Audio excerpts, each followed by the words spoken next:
The new education policy 2019 had given me a very tough time, a very hard time to me, because they gave me only 2 months to complete this book. I wanted this book to be out before this policy is endorsed in the parliament. So within 2 months, we have to completely read the book, the policy, and respond to it. And I couldn't also accept some offers in my career also because of this. So about 3 to 4 months, I stayed back home and started working on it. Only after completing this book, I went to Mysore and joined as, I have taken this position as Vice Chancellor. But one thing I have to say, there are a lot of, interpretations and expositions given to all of us out of the book, and in general, what the national education policy had to say to us. So every one of us know what the policy is about. But the problem here is, at the outset, I would like to say that the policymakers didn't seem to understand what education, the philosophy of education as it is. Because there is a part in the book, I said, if I remember correctly the book, the sentence I wrote, knowingly or unknowingly, the policymakers had dragged liberal education into its recommendation. So I said knowingly or unknowingly, and I answered this question in the last part of the liberal education chapter. Because liberal education is not an easy task to be contained in some quantifiable or in a narrowed fashion. It is a very big, wider, it has its wider perspectives. Liberal education is something which trains mind to think. So when one is involved in getting the training, in training the mind, they will be able to know what the truth is. But to know the truth, they have to go wider beyond the domains they study. Say if they study physics, chemistry, whatsoever, the disciplinary educational approach. Beyond this approach, they have to go wider and study all aspects of the knowledge, the domain that they study. So that means the curriculum should have the flexibility. The curriculum should have an open-ended approach where the contents, the subject matters of instruction should be properly laid out, should have an open-ended approach so that the learner can go wider and study the society and study all relevant peripheral issues, and they can come out with the understanding on the subject that they study. So this is the philosophy of liberal education. So when they go into study the liberal education, they have to critically think, they have to critically review, they have to critically question all the challenges, the questions, the challenges, the problems, the doubts being facing the society or facing the learner. So that means the curriculum should be flexible enough, wider enough. That is why liberal education had come in the offering. But even now, those who had brought the concept of liberal education in the Western world are struggling now because it also has its own negative consequences. But one thing I have to say at the outset, this policy has to be outrightly rejected. It has to be, it qualifies an outright rejection because the justification is made in the book. This book, as our Prince said, is not mainly responding the policy, but it comes out with the definition of the the process of education, the philosophy of education, it defines with respect to the kind of the society we have.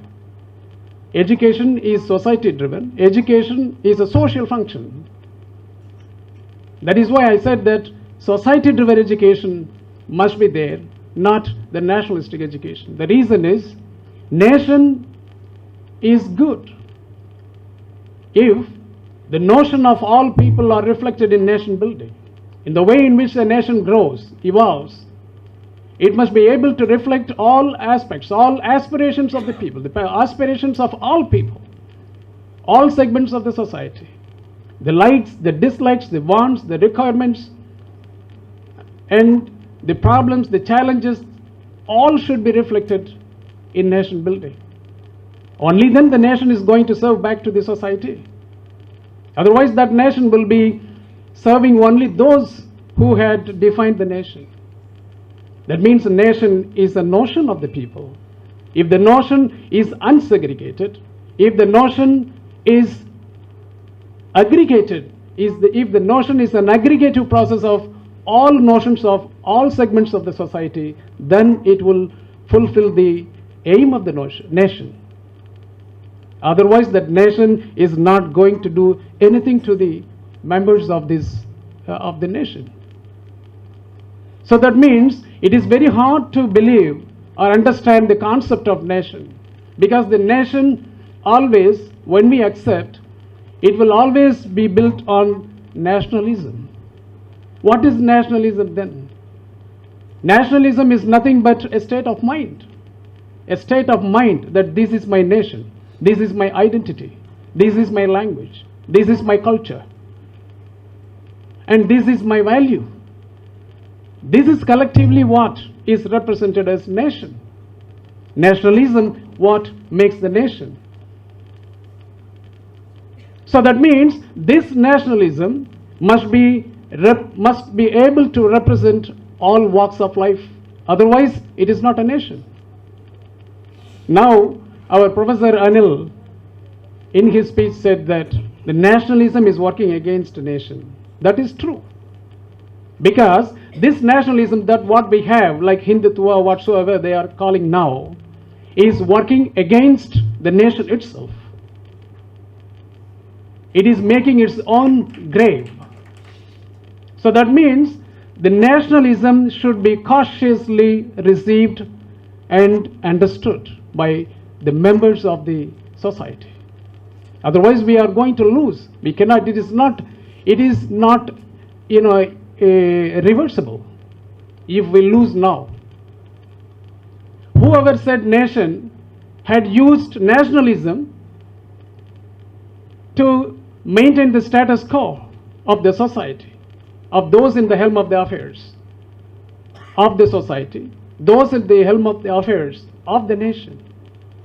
Those at the helm of the affairs of the society are those at the upper levels of the social strata, the upper communities. Those at the helm of the affairs of the nation are the rulers of the nation. So that means there is a collusion between the rulers and those having the social authority. So these people are colluding with each other and trying to, voice their interest. So that is what nationalism is about. Always nationalism will be driven by or defined by the specially cultivated group, by the specially cultivated community in any nation.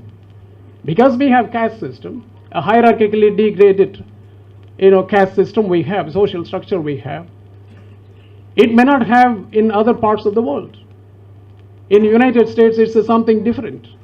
Or in Western other countries, the social structure is something different. It is economically driven. Sometimes it is, racially driven. Sometimes it is socially driven. Ours is socially driven. The upper caste, lower caste, middle caste, and so on. So that means this nationalism, whoever wanted to get the status quo both in the society or at the nation building, will always use nationalism. That has been the history. That is what this book says. What Hitler did, what Mussolini did, is what our current government is trying to do. Mussolini said Italianito, Romanito. That means Italian pride. And Hitler said German pride, racial purity. That is what Nazism is about. So when he said German pride and Mussolini said Italian pride, I think the new education policy in its vision statement says Indian pride. Could you notice the similarities between all three? The Indian pride is, as Professor said, the Hindutva or our knowledge, Indian knowledge system, our Indian heroes like Aryabhatta, these, that, and so on, and our precious culture, our value system. These are all the nation pride the policy talks about. So that means they want to inculcate this national pride into everyone's mind. That's why they want to have early childhood education at the age of 3. Of course, everyone knows from 3 years to 8 years, everyone knows that the brain grows very fast. That means the child is able to absorb things very quickly. It can learn. That is why they want to inculcate this Indian pride, the so-called their version of Indian pride, into these children. They want to have early education starting at 3 years old. And this nationalism is always a problem to majority of the people of the country. So most of the countries around in the past 300 years, if you look at the evolution of the educational process, they always try to use nationalism, the national agenda first. So when you put the national agenda, when the national agenda is defined by the specially cultivated class of the society, which is a micro minority everywhere, then how can we expect that that is going to serve all other communities, the majority communities? So this has been the problem of nationalism. So nationalism once started for patriotism, one started for collectivism, a collective representation of all people. Now it has been misused in the interest of the very micro minority, specially cultivated groups or caste or communities. So that is the danger we are facing. So now I have to justify, because this has been a confusion always, as Professor Vasanthi Devi said, between the dichotomous relationship or differences between nationalistic education and society-driven education. I always tell you, many people in many conferences, a nation is a notion. A nation can emerge, can disappear, can merge, can split, can be divided in due course of time. As Soviet Russia just collapsed about 3 decades ago, and Czechoslovakia. And many countries come together, merge or divide based on the notion of the people. If the people's notion is a united India, yes, it will be united India. If the people's notion is not united India, then it will be different countries then. So this is a warning to the nation builders, the nationalists. If they try to inculcate the micro minority interest into everyone's head, then they will face this question. The nation will be heading towards disintegration. That means education has been the tool to divide or merge or unite or disintegrate a nation. So that means education is a highly sensitive issue. We have to know, the leaders have to know, the policymakers have to know how to handle this. It's a very, very highly sensitive issue. We cannot play around with nationalism actually. So as I said, nation is a transient thing. A nation, the concept of nation is a transient matter. It is not a permanent thing. That's why I said this 80 years ago, Soviet Russia, they wanted Soviet Russia, a united Soviet Russia. After 60 years, the same people thought that it must be a disintegrated Russia. It was no longer a Soviet Russia. So it is the notion of the people. It is the likes of the people. It is the dislikes of the people. So the nation will always reflect the likes, dislikes, and aspirations of the people. So that is how nations are built. Nations collapse.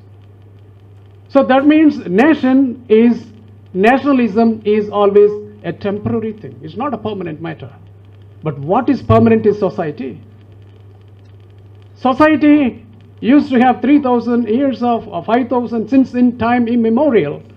It used to have a learning curve. Why we are talking about Tiruvallur after 2,000 years? Why we are talking about Tolkappiyar after 2,500 years? It's the learning curve of the society. Why we are talking about Buddha after 2,500 years? It is a learning curve. That is the society. It is a permanent thing. Society is a permanent thing. It is not transient. It will be upgrading itself. It will evolve. It will transform towards the better position or worst position. But society is permanent. That is why education has to be built upon the society, not upon nationalism or nation. This is a very important concept. Sometimes people will come to you and tell you, oh, come on, nation is ours. Nationalism is nation pride and patriotism, all those things. They will try to inculcate our interest, dragged towards them. But we should be very much careful what nationalism is about and what society is about. Society is our life. It is our identity. It is our language. It is our tradition. It is our value. At the cost of our value system, our language, our culture, our tradition, if nationalism interferes into our evolution, we must resist, otherwise we will lose everything. Everything. We will lose our identity, we lose our economy, we will lose our culture, everything. Why I'm saying always I'm not jingoistic. Being a Tamilian, I'm not a jingoistic Tamilian. I'm a rationalistic Tamilian, not a jingoistic Tamilian. I always use Tamil culture or our Tamil tradition only rationally. There are also some bitter elements there in our culture also, because our people are also following the so-called caste-ridden things. But doesn't mean that I'm opposing it. There are better parts of my culture that I can heed to, I can take proud of. But it is not jingoism, because the culture, the tradition, the value, everything will give us life, livelihood and opportunities. I mean economic opportunities. That is why I'm saying society-driven education is not only going to enlighten us through a quality education, not only going to give us the ability, the skills and knowledge necessary to face the changing worlds. Not only is going to help us in changing or facing the highly technologically driven world. Our fourth industrial revolution is coming towards us. So we have to be better prepared. But how? But my culture will give me food. If the culture, my value and my language and my traditions are incorporated, that is what I collectively say indigenous knowledge system. The indigenous knowledge system must be able to improve itself. It must be protected. But the indigenous knowledge system should also be able to incorporate the global knowledge system, so that the global knowledge, if it is relevant and if it is good for me, it should be domesticated within the indigenous knowledge system, so that my knowledge system will be upgraded. That is the best knowledge system. That is the stable knowledge system. Education should be able to stabilize my indigenous knowledge system, not destroying my indigenous knowledge system. That is what society-driven education is about. It must stabilize. Say, for instance, about 20, 30 years ago, I was able to eat parayasoru. Parayasoru. About 20, 30 years ago, when I was a kid studying in school. But now I am not able to eat it. But now, those days people said, okay, you eat chapati and puri, parota, all those things. Very modern food, those days, 30 years ago. And whoever ate parayasoru were discouraged. I think most of us would have, followed it. I think practice sensed it. But now I'm not able to get parayasoru. But somebody is making my parayasoru in the United States and making and selling the food, making money out of it. Is it not my culture? Is it not my human experience? Knowledge is nothing but human experience. Whatever the things that we do in laboratories or in four walls inside the school is not only knowledge, because these are practicing the knowledge. What is being done in universities and schools are practicing the knowledge. The knowledge is outside. Human experience is the knowledge. So that means education should be able to collectively, cultivate, collectively consume the human experience. Then the knowledge becomes full. Then it is relevant to my society, to relevant to the learner. So this is how education should imbibe or cultivate or receive the ideas, the human experience, the knowledge from the society. So educational process should be like an osmosis between, on one hand, the society, on the other hand, the formal education system. So it must have, forth and back, a transaction of the knowledge, sharing mechanisms between education and the society, the educational process and the society. Only then my education will be relevant to me. Only then the knowledge that I gain from the formal education will be relevant to me. This is what society-driven education is about. The subject matters of instruction that are taught in the classroom are highly irrelevant. You ask any doctors or any engineers or any graduates, what did you do? What did you learn after 4 years or 3 years in that studies? You ask them, they would say, no, I didn't learn anything, but after I gone to work, I got some idea what is my profession or my skills and things about. This is everyone's, even my experience also same. That means whatever being taught there in the classroom, in the name of formal education in both schools and universities, are not reflecting the society's demand, the society's requirement, the society's aspirations. I said parayasoru. Parayasoru is my experience. Parayasoru is enzymatic food. Americans are telling now, if you eat parayasoru, you are healthy. You don't get diabetes. Because it has enzyme in it. Biological, it is going to stimulate the biological, your intestinal biological process will be optimized. So it is a good nutritious food now. It is a new invention. But my grandpa and grandma, they have practiced this 1,000 years ago. The kuru, kanji, all those things are being sold outside world. Outside, go to China, you will get kanji. Go to Japan, you will get rice wine. Rice wine is nothing but niraharam. It's a fermented rice, isn't it? It's a fermented rice. You keep it over 6 hours, it is fermented. So that means enzymatic process is there. Some enzymes are developed chemically, biochemical activity. And then finally it becomes rice wine. Why my grandma and grandpa were not able to make rice wine? They knew there was a rice wine. It was their human experience. They know the art of making it. They know the padam, how to make it. My wife is not able to make it now because she lost the knowledge. The knowledge was not transferred from generation to generation. And somebody else is making a wine out of it. Somebody is selling $10 in a small cup, Padayasoru in United States, saying it is the healthiest food, making money out of it. That is why I am equating society-driven education into economic opportunities. Only when we reflect the social experience, the human experience, and only when education is able to consume the human knowledge, the human experience, the human demands, then the education will be synthesizing those things and lead or enable the students to question what it is. What is there in Padayasoru?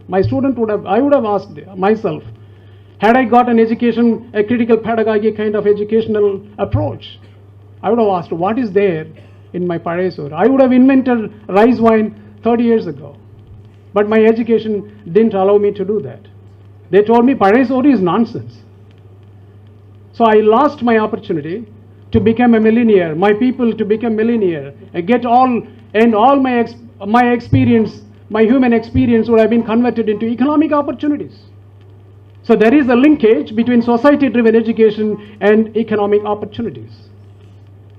Society-driven education can give us livelihood, can give us economic opportunities.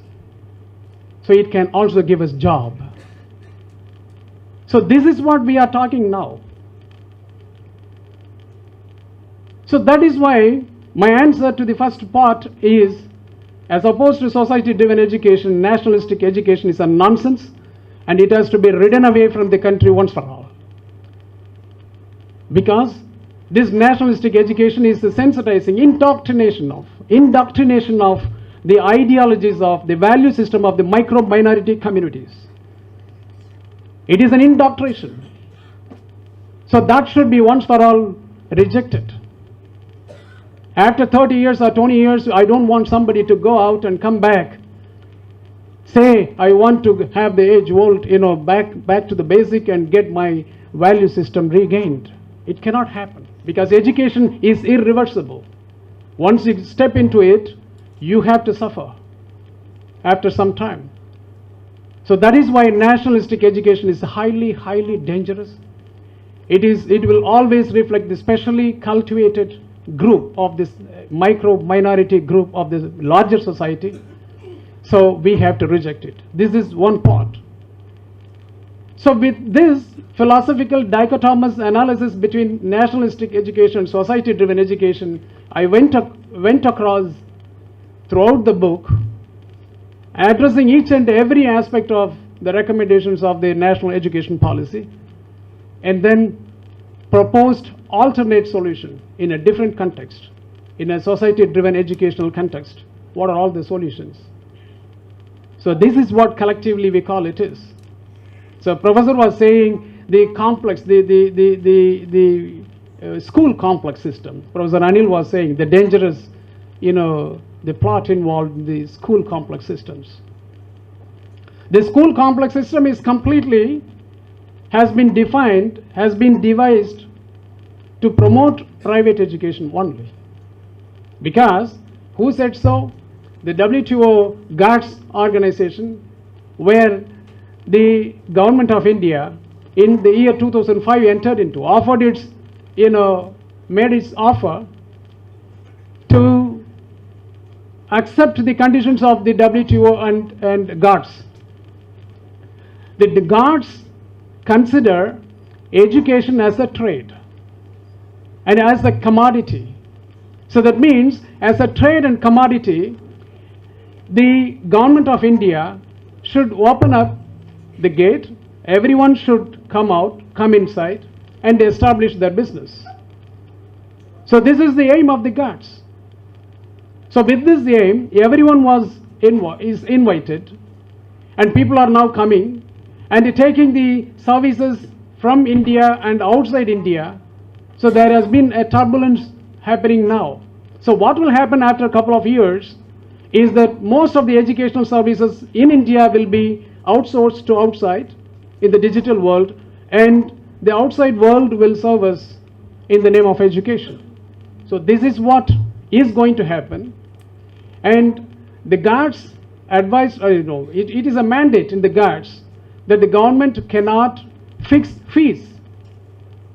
That's why the new education policy says the fees should be the matter of fees should be let to the private educators to fix on their own.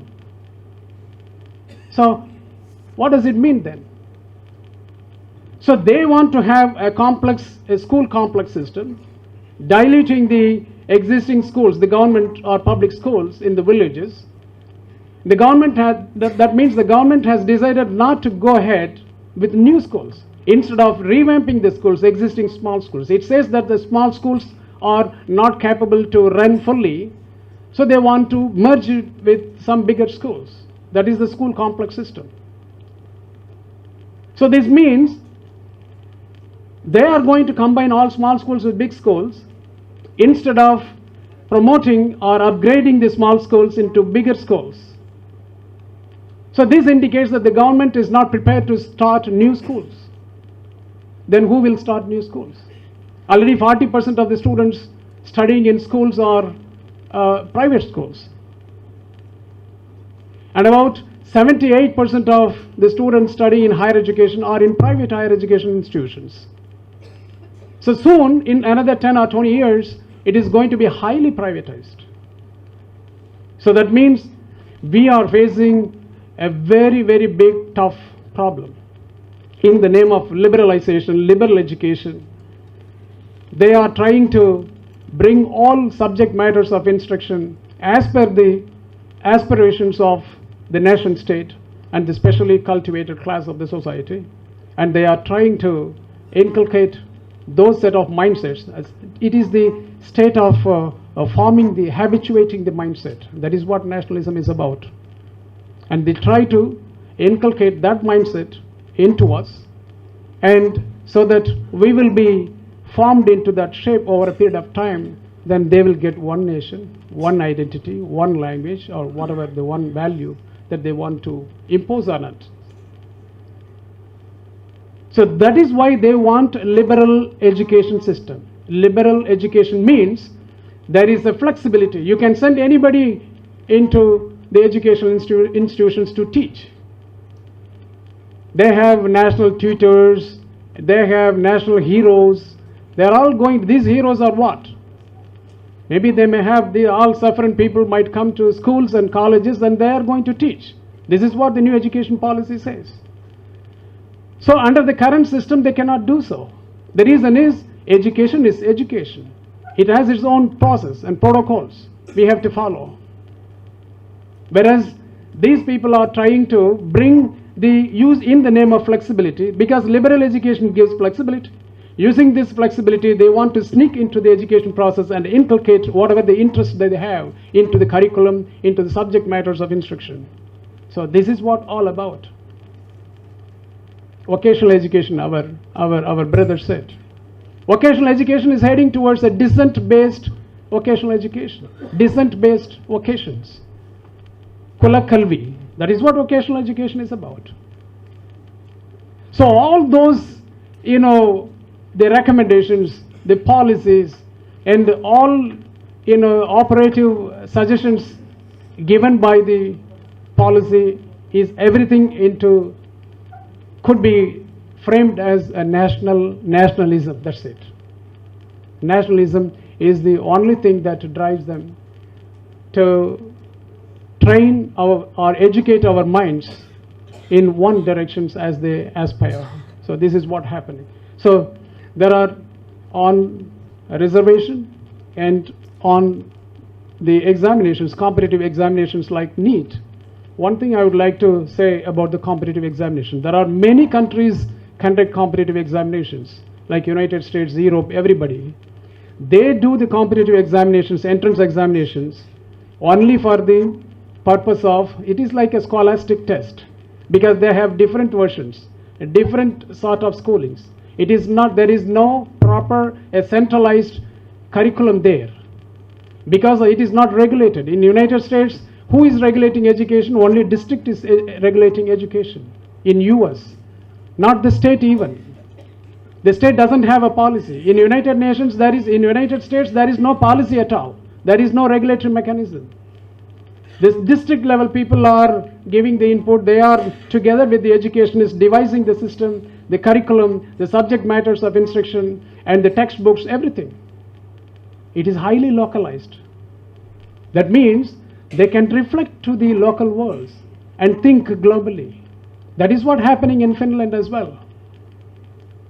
So because of a variety of systems that they have, they wanted to have a one test called the Scholastic Aptitude Test. The Scholastic, the SAT examination, I want to tell you, the Indians, the Asians are scoring high. The white Americans are next. The least scoring people in the SAT examinations are the black people and the Hispanic people there, and the Native Americans, according to the reports. You know what the SAT said? SAT is not a government. It is like a trust, a private agency. SAT is a private agency. So SAT, few years ago, came with an idea called adversity score. What do you mean by adversity score? If anyone fails to get marks, low marks in competitive examination, it is not because of lack of his knowledge, but because of the socio-economic conditions he faced. So because of the adversity he faces, the adversaries he faces, he or she faces, like criminal, some people, black people in the United States, they live in some criminal areas. That is the adversary to them. If in India I belong to a low caste, then that is the adversary I face. Being a low caste, I have a less privilege and less access to knowledge and my skill development. This is the adversary I face. So likewise, there are people who always face adversaries all over the world. So SAT is not a government. It doesn't have to go and provide the adversity adjustments in the marks. What they did? They came up with a mechanism called adversity score, and they used to profile the marks obtained by the people, by the students, the actual marks. And using this, adversity mechanism, they re-evaluated the marks, actual marks obtained in the entrance examinations, and re-ranked it. By that re-rank, the black students who scored 900 had become 1,300 or 1,500 marks. So that means that profiling of the marks, grading of the marks using the adversity score has been done not by the government but by a private agency who conducts this examination there. This is the society-driven approach. So these are all the mechanisms that we have to imbibe, we have to adopt if we are going for a competitive examination. But in India, competitive examination is not at all a possibility, considering the society system that we have and the adversaries we have and the diversity we have. Killing the diversity, if we homogenize the system and the curriculum and the subject matters of instruction, it is going to be highly, highly dangerous, and innovation will be always facing downturn. India's rank in the innovation index is 57th rank. Singapore in the innovation index is 7th rank. Switzerland and all those small countries are in the top 10 ranks. United States in the top 10 ranks, the bigger country. China is in the 14th place. India is in the 57th place in innovation. So there is the government commissioned body in UK and United States have come up with reports saying that unless you make diversity, you will not innovate. The root cause of innovation they have identified just only 2 years ago. The root cause of innovation is nothing but make diversity, make education diverse. And in every research project in United Kingdom, they want one black person, one Asian person, one British white person in the research team. A physical diversity must also be there. The knowledge diversity must be there. Only then innovation can be attained. So this is why most of the world's progressive worlds in recent times have shifted. Even Harvard, last year they created a own pedagogy, a diversity, a kind of a pedagogy. Considering all Hispanic, black people, everybody, they named it as the Harvard pedagogy. Why? What is the need? No one told Harvard. Because Harvard is a private university. It is driven on its own statutes and constitution. It doesn't have to even answer the government of United States. But on its own it came out. On its own it came out, and it wanted to have its own diverse applications in the educational process, in pedagogy, in research, everywhere.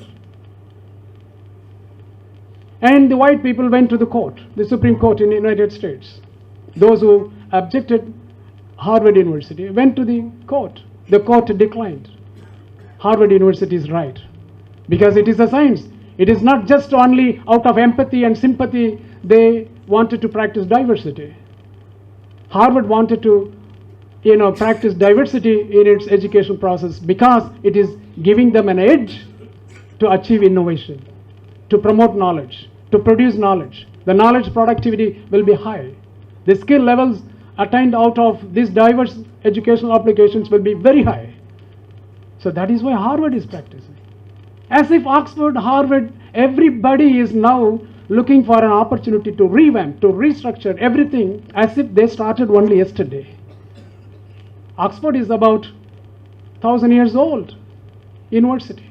Now it is redefining as if it has started as a new private university just recently. But our so-called educationists in India, a lot of private universities are mushrooming now, and they are practicing and reflecting what exactly the nationalism and nation state is trying to achieve. It's a highly dangerous approach. Private education should be discouraged, because in Indian system it is highly irrelevant approach. In Finland, in most of the countries in Europe, 90% of the students studying above 15 years old are in public institutions, public schools, government universities. The same people, the European and Western countries, are telling us to privatize. But in their own country, more than 90% of the people are studying in government institutions. So you see how we are misled. I would say that those being taught are oppressed. Those being taught are oppressed. And those who perpetrate nationalism as a state of mind, or the state of mind of the super speciality class of the society, are oppressors. That means the nation state is an oppressor. And the state that supports this cause is oppressive regime. In that way, most of the 100% of the students studying in India are all oppressed students. So education has to liberate it. Education has to, bring them out and let them think and reflect on the ideas, on the opinions, on the concepts that they confront in the classroom, outside the classroom, so that they become educated people. That is the way we can increase the educative capacity of the society. There must be a bridge between the school education, formal education, and the societal educative capacity. The educative capacity of the society will be improved when the society is democratic. Unfortunately, the society in India is undemocratic, because we are divided by caste and creed and all nonsense. So this is not democratic. John Dewey says that once the society is democratic, there will be an increased sharing of knowledge, ideas, experience, problems, and there will be a cohesion, social cohesion. So improved exchange of ideas and practices will improve knowledge. That is what educative capacity of the society. So the educative capacity of the society, will not happen, will not improve here because of the social structure we have, a socially degraded hierarchical system we have. That will prevent us to learn from each other, to exchange from each other, and to share our ideas, to share our plight. All will be discouraged. So eventually, the process of the natural social function as education that is happening for thousands and thousands of years in the society will be completely avoided. So in that way, the educative capacity of the society will be lowered. So in the absence of the democratic society, education should take its role. That is what I am trying to say. Our job is not to go and just communalize or just to socialize everybody as one caste or one community. That is a big thing. But at least education should be able to interfere. And it must have a proper intervention in the way in which society is functioning. That is what I call social pedagogy. That our brother Prince said, social pedagogy. Social pedagogy is nothing but facilitating the exchange, the dialogical process between the units of the society. Once it is increased, then the society will be able to educate itself. That education is what the civility, culture, the value, morality, ethics, and so on. Not only that, as I told you before, it is also going to improve the experience of the society. The human experience will be improved. Eventually, the livelihood, economic opportunities, everything will be increased. So that is the way I would like to bring notice to the people of my fellow citizens that there is a danger before us. So every recommendations made by the policy is detrimental to the society in India, to people of India. I even tell the upper caste people or some specially cultured, I don't want to use the word upper caste because there is a neoliberal social order is there now. It is also behaving like an upper caste. It has its own agenda. I call it as the neoliberal economic system. Neoliberal politico-economic system. And that system is a parallel social system now emerging. You go and talk to them, all these things, they will throw us away. All are materialism at the cost of the society's benefit and prosperity. So that means this neoliberal social order, on one hand, the natural social order, the divided caste system that we have, these are the two enemies that education should counter, should face. Only then education will do its intended job. Education is paralyzed. Education should be now, liberated from the clutches of the oppressions. Education must be liberated from the oppression. It is oppressed now. Not only us. The process of education is oppressed now. It has to be liberated. So who has to do that? It is not purely the formal educational platform using which we can do it. But the social pedagogy, as our Professor Anil said, and our brother Mr. Prince said, we have to go, hand on hand, shoulder to shoulder. On one hand, the formal education system, using the society-driven education philosophy, and on the other hand, the social pedagogy. We have to create. We will come out with more information later on what social pedagogy is about. And that must be practiced there as a movement in this society, so that both will be enabling us to get a good education, a meaningful education, a relevant education that we deserve for. I think that we have lost the education for the past 3,000 years, 2,000 years. And we again continue to lose in coming days ahead if we don't come together and tell this world and tell this nation state and the perpetrators of nationalism who wants to impose this kind of their version of the value system, then we will lose everything. So the book talks about everything: reservation and vocational education and a ranking system. Professor said, all rubbish, nonsense. The book justified, articulated the ranking system and the accreditation system should be once for all removed from the vocabulary in Indian education. Because the ranking system is perpetrated by neoliberal order. It comes globally, and it has to be removed, because all universities, institutions will be working towards their criteria that is going to really reform ourselves into their shoes, into their aspirations. That is the reason that the ranking system, we don't need to be ranked. We don't want. Why? We are a society-driven education. If education is society-driven, we are going to satisfy the society's needs. We don't need somebody else to come and stamp that you are ranked number 1, number 2, number 3. We don't want that.